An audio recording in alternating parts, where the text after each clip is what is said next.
25,000 की estimation cost यार। Fiat Punto की सर्विस की 25,000 एस्टिमेशन कॉस्ट।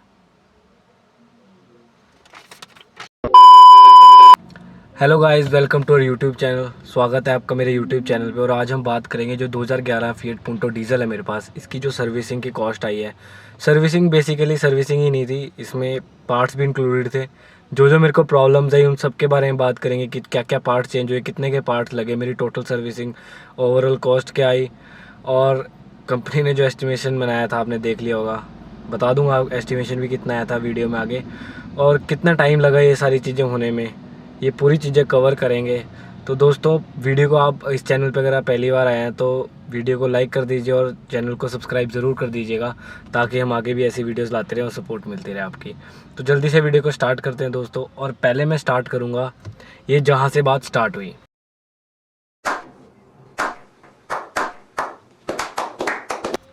ये बात स्टार्ट हुई 7 अक्टूबर से। जब मैं सुबह 7 अक्टूबर को यार नॉर्मली कॉलेज जा रहा था। कॉलेज जाते हुए यार जैसे ट्रैफिक वगैरह होती है, मैंने हॉर्न बजाया और हॉर्न बजाते ही अपने आप वो हॉर्न कट ऑफ हो गया, हॉर्न बजना बंद हो गया। तो मुझे लगा थोड़ा आगे जाके चल जाएगा, कुछ वैसे प्रॉब्लम हुई हो, तो हॉर्न बजा नहीं। तो मुझे था कि वायरिंग वगैरह ख़राब हो गई होगी, वायरिंग कहीं से ढीली होएगी और कट गई होगी वायरिंग।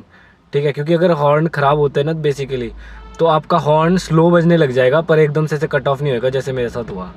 खत्म, bye bye, tata, goodbye, गया। तो मैं उस दिन तो 7 अक्टूबर को कंपनी में नहीं गया। मैं सोचा चल छोड़, इसकी 2 लाख पे पिछली सर्विस हुई थी, 15,000 के बाद होती है इसकी अगली सर्विस। तो 2,15,000 क्रॉस कर चुकी थी, तो सर्विस ड्यू थी। तो मैं साथ के साथ सर्विसिंग भी करा लूँगा। मैं अगले दिन सुबह 8 अक्टूबर को जीप फीएट अबर्थ कट्टे है ना, इनके में गया सर्विस में। तो इनका कुछ फंक्शन वगैरह चल रहा है, शोरूम सर्विस स्टेशन इकट्ठे है। तो फंक्शन चल रहा था, तो इन्होंने कहा कि अभी सर्विसिंग बंद है, आप कल आ जाइएगा, आज कुछ प्रोग्राम है इनका। एकदम इन्होंने वक्त बदल दिया, जज्बात बदल दिए, जिंदगी बदल दी। ठीक है, फिर मैं अगले दिन 9 अक्टूबर को सुबह जाना था। 9:15 पे मैं गाड़ी में बैठा, मैंने गाड़ी स्टार्ट करी, गाड़ी स्टार्ट नहीं हुई। इग्निशन ऑन करा, सेल्फ मारा, सेल्फ लीन लिया गाड़ी ने। मारो मुझे, मारो मारो मुझे, मारो मारो। नहीं, ये मजाक हो रहा है, एक सेकंड यार, मजाक हो रहा है। अब ये प्रॉब्लम एक बार पहले भी हो चुकी है। उस टाइम क्या हुआ था, एक दिन सेल्फ देता हमें, कड़क आवाज़ आती थी, कुछ पर सेल्फ नहीं लेती थी। ठीक है, तो तब वायरिंग की प्रॉब्लम थी, मैंने ठीक करा ली थी। और उसके बाद से अब तक 9 अक्टूबर तक, तब से थोड़ा सेल्फ लंबा लेने लग गई थी। जैसे सेल्फ मारोगे ना, जितना नॉर्मली टाइम लेता है उससे थोड़ा सा ज़्यादा टाइम लगता है, सेल्फ लेती थी, पर सेल्फ बचता था, ठीक स्टार्ट हो जाती थी गाड़ी। तो 9 अक्टूबर को इसने कुछ आवाज़ नहीं करी, साइलेंटली, मतलब सेल्फ मारोगे अब, सेल्फ नहीं ले रही थी गाड़ी, स्टार्ट भी नहीं होती, सिर्फ इग्निशन ऑन होता था। मैंने बहुत ट्राई करा, जैसे इग्निशन थोड़ी देर ऑन करके रखा, बंद करके 1-2 मिनट घर में गया, वापस आया, फिर स्टार्ट करा, सेल्फ ही नहीं ले रही थी गाड़ी। आधा घंटा हो गया मेरे को अप्रोक्सीमेट, 9:45 के अराउंड मैंने ना मतलब छोड़ दिया। मैं कहा यार नहीं स्टार्ट हो रही, नहीं जा सकती है गाड़ी, क्या करूँ अब। मैंने लास्ट जब सेल्फ मारा, जैसे नॉर्मल सेल्फ लेती है ना वैसे लेके स्टार्ट हो गई। अभी मजा आएगा ना भिड़ो। मेरे को क्या था, मैंने सोचा यार अब इस गाड़ी को करूँगा नहीं मैं रास्ते बंद, इसको सीधा स्टेशन सर्विस में जाके ही बंद करूँगा। अब मैं गाड़ी को मैं ले गया, मैंने उनको ये बता दिया। उन्होंने प्रॉब्लम्स जो लिस्ट बनाई थी प्रॉब्लम्स की, एक तो हाँ, मेरे को जो क्लच की प्रॉब्लम आ रही थी कि जो इसमें, जैसे मैं 5th गियर में चल रहा हूँ, अगर मान लो 5th से अगर मैं डाउन शिफ्ट करता हूँ ना 3rd में, जैसे स्लो होगी तो 3rd में डाउन शिफ्ट करूँगा, डायरेक्ट 5th से 3rd में जाएगी नहीं, जाएगी तो आवाज़ करती थी, बहुत आवाज़ आती थी, जैसे गियर घिसते हैं ना, अच्छे से एंगेज नहीं होते थे गियर। तो मैं क्या करता था, मतलब अपना मन मार के मैं पहले 5th से 4th डालता था और उसी टाइम 3rd डाल देता 4th के बाद। ये प्रॉब्लम होती थी। एक होती थी जब मैं रिवर्स गियर डालता था, रिवर्स भी आवाज़ करता था। ठीक है, थोड़ी जैसे रिवर्स आवाज़ करा, डला नहीं, एंगेज नहीं हुआ, पता चल जाता था वो आवाज़ करता रहेगा। फिर मैं पहला गियर डाल के थोड़ी सी आगे करूँगा गाड़ी, फिर रिवर्स डालूंगा, फिर डलेगा। और जब रिवर्स करते हैं तो वाइब्रेशन सी होती थी, एक ये प्रॉब्लम थी। और एक ये प्रॉब्लम थी, जैसे स्लो मूविंग ट्रैफिक में पहला दूसरा गियर ही डलता है ना सिर्फ, तो मैं पहला डालता दूसरा डालता था। तो थोड़ी देर आप स्लो मूविंग ट्रैफिक में चलोगे ना, जैसे आपने गाड़ी सुबह गाड़ी चलाई, ठीक चलेगी गाड़ी, 3-4 किलोमीटर चलाई, अगर आप फिर स्लो मूविंग में फंस गए ना, तो इसने पहला गियर डलने नहीं देना। पहला गियर जितनी मर्जी जान लगा लो, जाएगा ही नहीं पहले गियर में। फिर दूसरा गियर डालता था मुश्किल से, दूसरा भी मुश्किल से डलता, फिर पहला डालता था। ठीक है, ये तो क्लच प्लेट्स की प्रॉब्लम थी इस गाड़ी में। हैंड ब्रेक मेरी थोड़ी ढीली थी, एक वो ठीक करानी थी, और एक ये जो हॉर्न की प्रॉब्लम आई थी। तो जो उन्होंने लिस्ट बनाई थी ये क्लच प्लेटें डलनी थी, जो उन्होंने बताया था कि 9,500 के अप्रॉक्सीमेट डल जाएंगी। रुको जरा, सबर करो। ठीक है, इसका पैसा लगाया था क्लच प्लेट का। बाकी हैंड ब्रेक एडजस्ट होनी थी, इसका उन्होंने अमाउंट नहीं जोड़ी है। हॉर्न नॉट वर्किंग, इस पर भी उन्होंने कहा था कि हम देखेंगे क्या प्रॉब्लम है, वायरिंग की है या हॉर्न की कुछ प्रॉब्लम है, वो देखेंगे। ठीक है, चार्जिंग पॉइंट चेक था, एक USB पोर्ट नहीं चल रहा था, वो था ये। और ये जो मॉर्निंग में मेरे साथ हुआ था सेल्फ का, ये सेल्फ स्टार्ट नहीं ले रही थी, तो इन्होंने लिख दिया था कि लॉन्ग सेल्फ ले रही है गाड़ी, ये भी लिख दिया था। बाकी जो इनकी नॉर्मल जो सर्विस थी उसके चार्जेस लगाए, जैसे engine oil, air filter, AC filter, diesel filter, मतलब बहुत सारी चीज़ें इसमें। ठीक है, coolant, gear oil, brake oil, power steering oil. ठीक है, इन सब की कॉस्ट इन्होंने लगाई थी। ठीक है, इन्होंने 25,000 इसकी अप्रोक्सीमेट कॉस्ट लगाई थी, जिसमें अभी सिर्फ क्लच प्लेटें और जो इनकी सर्विस थी, ठीक है, वो लगी थी, और इसका और कोई पैसा नहीं था। 25,000 ही आ गया था मेरा। ठीक है, 9 अक्टूबर को तो मैंने गाड़ी दे दी, उन्होंने कहा था 11 अक्टूबर को ये गाड़ी मिल जाएगी। तो 11 अक्टूबर को मैं इनको आफ्टरनून में कॉल करता हूँ कि 11th को मैं कॉल नहीं करता, क्योंकि मेरे को होता है कि आफ्टरनून में इनका कॉल नहीं आता, थोड़े नॉन होते हैं, जैसे हम इन्हीं से कराते हैं सर्विस। पहले टाटा के साथ था फिएट, तो टाटा के साथ उससे कराते थे, फिर जब चेंज हुआ तो AC से कराते थे। ठीक है, शुरू से तो एक कॉल कर देते जब गाड़ी गुड़ी हो जाती है। तो मैंने कॉल नहीं करा, मुझे था कि नहीं हुई होगी, कुछ ज़्यादा जैसे चीज़ें चेंज होनी थी। कई बार इन पर पार्ट होते नहीं है, फिएट की प्रॉब्लम रहती है कि पार्ट है कई बार मंगवाते हैं या होते नहीं है, तो टाइम लग जाता है। मैं कहा छोड़, अगले दिन ले लेंगे। मैंने इनको करा ट्यूसडे को फ़ोन, ये कहते कि आपकी जो सेल्फ की मोटर है ना चेंज होएगी और वो आएगी अप्रोक्सीमेट 9-10 हज़ार की। इन्होंने उसी टाइम कह दिया कि 9-10 हज़ार की आएगी। मैंने कहा ठीक है, डाल दो आप, क्योंकि प्रॉब्लम देगी यार, कहीं ऐसी खड़ जाए, कहीं जा रहे हो आप खड़ जाए एम, फिर क्या करोगे। मैंने कहा डाल दो। फिर कहते ऑर्डर करानी पड़ेगी, है नहीं हमारे पास। मैं कहा कितना टाइम लगेगा।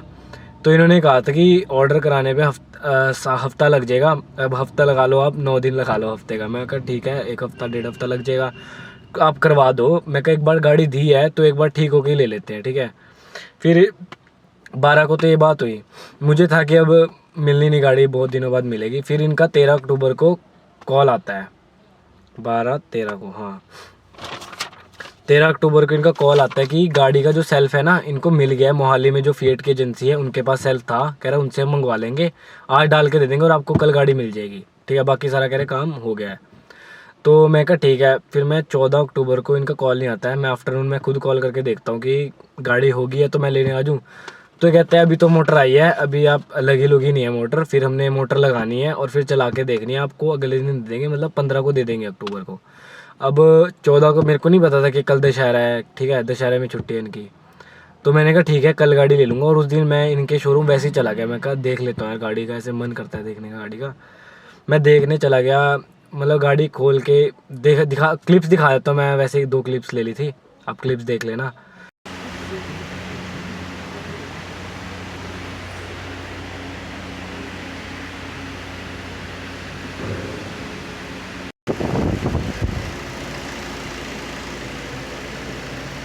मैं कहा देख लेता हूँ गाड़ी का क्या हाल चाल है। गाड़ी इन्होंने मोटर लगानी थी और इन्होंने कहा था कि जब मोटर लग जाएगी गाड़ी को एक बार टेस्ट करके देखेंगे। ठीक है, अगले दिन 15 अक्टूबर दशहरा था। ठीक है, कुछ सीन नहीं था, छुट्टी की सब। फिर 16 अक्टूबर सैटरडे था, मैं खुद चला गया कि मैं सुबह चला गया, मैं कहा हो गई ये गाड़ी, अब ले लूँगा। मैं गया वहाँ, इन्होंने ना कहा कि अभी हॉर्न का काम ना हुआ नहीं है, इन्होंने चेक चुक तो कर ली, वायर सब सही हैं। इन्होंने मेरे से पुराना गाड़ी का हॉर्न मंगवाया था, जो इसका ओरिजिनल हॉर्न है। उसके बाद जो कंपनी का हॉर्न था ना, उसके बाद मैंने लगवाया था बाहर से हॉर्न, क्योंकि मेरे को था कि थोड़ी अलग आवाज़ चाहिए, तो मैंने बाहर से हॉर्न लगवाया था। अब उसने क्या किया था उस टाइम यार, क्या ये कपलर टू कपलर वाला होता नहीं था, इन्होंने काट कूट के सारा कपलर गाड़ी का वायर से जोड़ा था। तो अब कंपनी वालों ने कहा कि आपका हॉर्न दूसरा लगा है, आप सैटरडे को ना दूसरा हॉर्न ले आना, जो कंपनी के मैंने रखे हुए थे वो ले आना, उनको लगा के एक बार टेस्ट कर लेंगे हॉर्न में प्रॉब्लम है कि नहीं है। तो इनको मैंने हॉर्न दे दी। जब मैं 16 अक्टूबर को सुबह गया, सैटरडे को मैंने हॉर्न दे दी, इन्होंने कहा वेट करो, अब लगा लो के देखते हैं। फिर मैं वेटिंग रूम में बैठ गया था, इन्होंने कुछ करा, 1 घंटा मेरे को वहाँ लग गया था अप्रॉक्सीमेट। ठीक है, तो इन्होंने कहा कि यार अभी तो टाइम लग जाएगा, आप जाओ, आपको मंडे दे देंगे गाड़ी, तो चेक चुक करके जो भी होएगा। तो इनको मैं हॉर्न दे आया था, वो जो पुराने कंपनी वाले थे।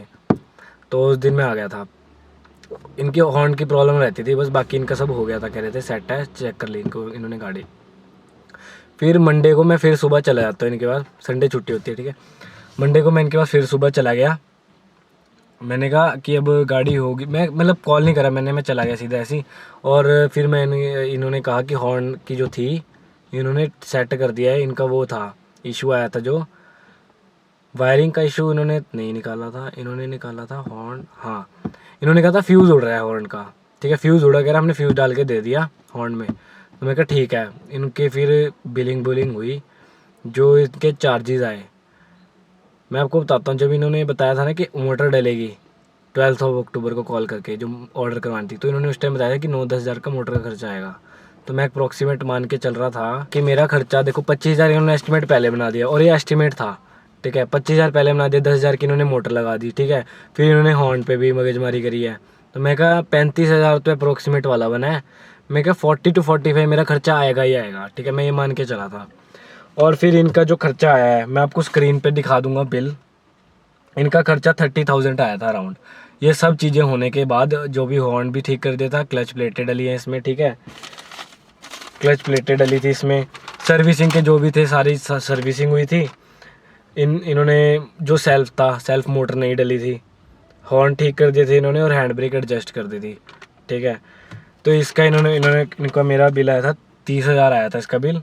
और इन्होंने जो पर्टिकुलर एक एक चीज़ का बिल है वो भी मैं आपको दिखा देता हूँ, आप एक बार देख लो। जो इनका क्लच का खर्चा आया है, क्लच प्लेट हाउसिंग है, सिंक्रोनाइज़र है, हाँ एक सिंक्रोनाइज़र है ना जो मेरा 3rd और 4th गियर में प्रॉब्लम आ रही थी ना, 5th से जब डाउन शिफ्ट करता था उसके लिए इन्होंने सिंक्रोनाइज़र डाला था। बाकी जो रिवर्सर पहले दूसरे में बाकी प्रॉब्लम आती थी उसके लिए क्लच प्लेट डाली थी। उसकी फ़ोटोज़ है मेरे पास, क्लच प्लेट और सिंक्रोनाइज़र कैसा दिखता है मैं आपको वो दिखा दूंगा, स्क्रीन पे आपको दिख जाएगा। तो जो इनका खर्चा आया था कल्ला लिखा हुआ है, कल्ले पार्ट का, जैसे सिंक्रोनाइज़र 1900 रुपये का है, सीलर जो सीलिंग लगती है, ठीक है 600 रुपये की वो है, जो क्लच प्लेट हाउसिंग है 3,200 की है, फिर किट क्लच की 4600 की है। ऐसे कली है। नीचे वो सर्विसेज के चार्जेस हैं, और सबसे नीचे स्टार्टर मोटर के हैं जो कि 9,000 की है, और 300 रुपये शायद लेबर की वो लगा रखी है, ठीक है। ये मेरा 31,000 रुपीज़ लग गया था। मेरे को था कि यार देखो ज़्यादा था, फीट का यही है कि जो इसके पार्ट्स हैं ना वो तो महंगे हैं, और बस ये है सर्विसिंग इसकी नॉमिनल है, कोई ज़्यादा नहीं है। लोग कह देते हैं कि हाँ भाई फीट की सर्विसिंग, VW की सर्विसिंग महंगी है, पर लोग ये नहीं देखते कि फीट, VW, फोर्ड, ठीक है शेवरले जब था, टाटा, इन सब की 15,000 रुपये होती है। तो अगर आप 10,000 किलोमीटर, जैसे सुजुकी की 10,000 रुपये होती है, टोयोटा तो चलो है ही अलग लेवल की कंपनी है, जो बाकी कंपनीज़ की 10,000 रुपये सर्विस होती है, अगर आप उस पर 10,000 की सर्विस पे 6-7 हज़ार रुपये लगा रहे हो, और इसकी 15,000 रुपये 10,000 लगा रहे हो, तो जितना ज़्यादा आप चलाओगे आपको ये सस्ती पड़ने वाली है। बस हाँ इनके पार्ट्स महंगे होते हैं, फोर्ड के, फिएट के, VW के पार्ट्स महंगे होते हैं, यही सीन पड़ता है जबकि थोड़ा सा चुभता है। बाकी गाड़ी की सर्विसिंग ठीक है, टाइम लग जाता है, पार्ट्स जैसे मैंने बताया कि मोटर अगर इनके पास नहीं होती ना तो इन्होंने लगा देना था अच्छे से, 1 हफ्ता 9 दिन लगाने थे मंगवाने के लिए। शुक्र है मिल गई इनको मोटर, मेरा टाइम बच गया, मेरे को गाड़ी मिल गई, सेटिस्फाइड था।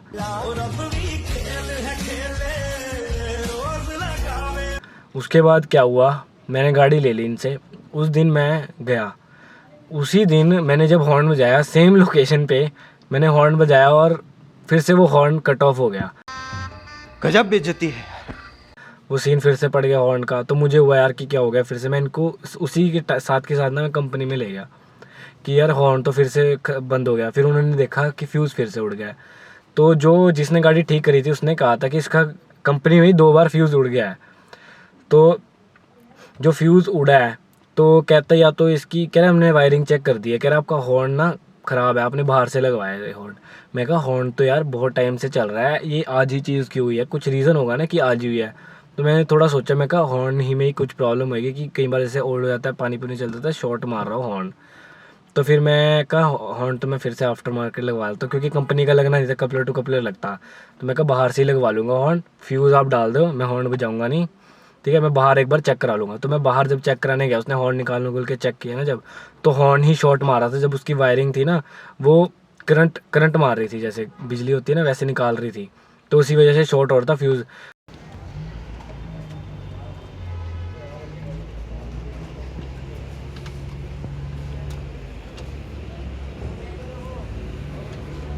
तो फिर मैंने फ्यूज़ डलाया था, मैंने हॉर्न चेंज करा लिया, फिर फिट एंड फाइन गाड़ी चल रही है, बढ़िया चल रही है। मैंने आपको खर्चा बता दिया कितना है। और गाड़ी मेरे को मिली थी, मैंने दी थी 9 अक्टूबर को मैंने गाड़ी दी थी, सैटरडे था, और अगले हफ्ते के मंडे को मिली थी, 18 अक्टूबर को गाड़ी मिली थी। ऑलमोस्ट अब 8 दिन लग गए थे मेरे को, सॉरी 9 दिन बाद गाड़ी मिली थी मेरे को, ठीक है। 31,000 खर्चा आया था मेरा। तो मैंने आपको सारी डिटेल्स बता दी हैं गाड़ी की। आपको गाइस फिएट पुंटो के बारे में कुछ भी जानना है ना, कमेंट करना, मैं आपको उस बारे में वीडियो ज़रूर लेकर आऊँगा। और थोड़ा सा अपने फ्रेंड्स के शेयर करना। और मेनली ये वीडियो उनके लिए है, जैसे कि जो लोग देखते हैं कि आफ्टर सेल सर्विस कैसी है पुंटो की, फिएट की जाने के बाद, ठीक है, खर्चा कितना आता है, सर्विसिंग कैसी है, ठीक है, उनके लिए वीडियो थी। आपको मैंने दिखाई दिए हैं जो भी मेरे पैसे लगे हैं गाड़ी पे, खर्चे पे, सर्विसिंग की कॉस्ट सारी दिखाई दी, आपने देख लिया है, ठीक है दोस्तों।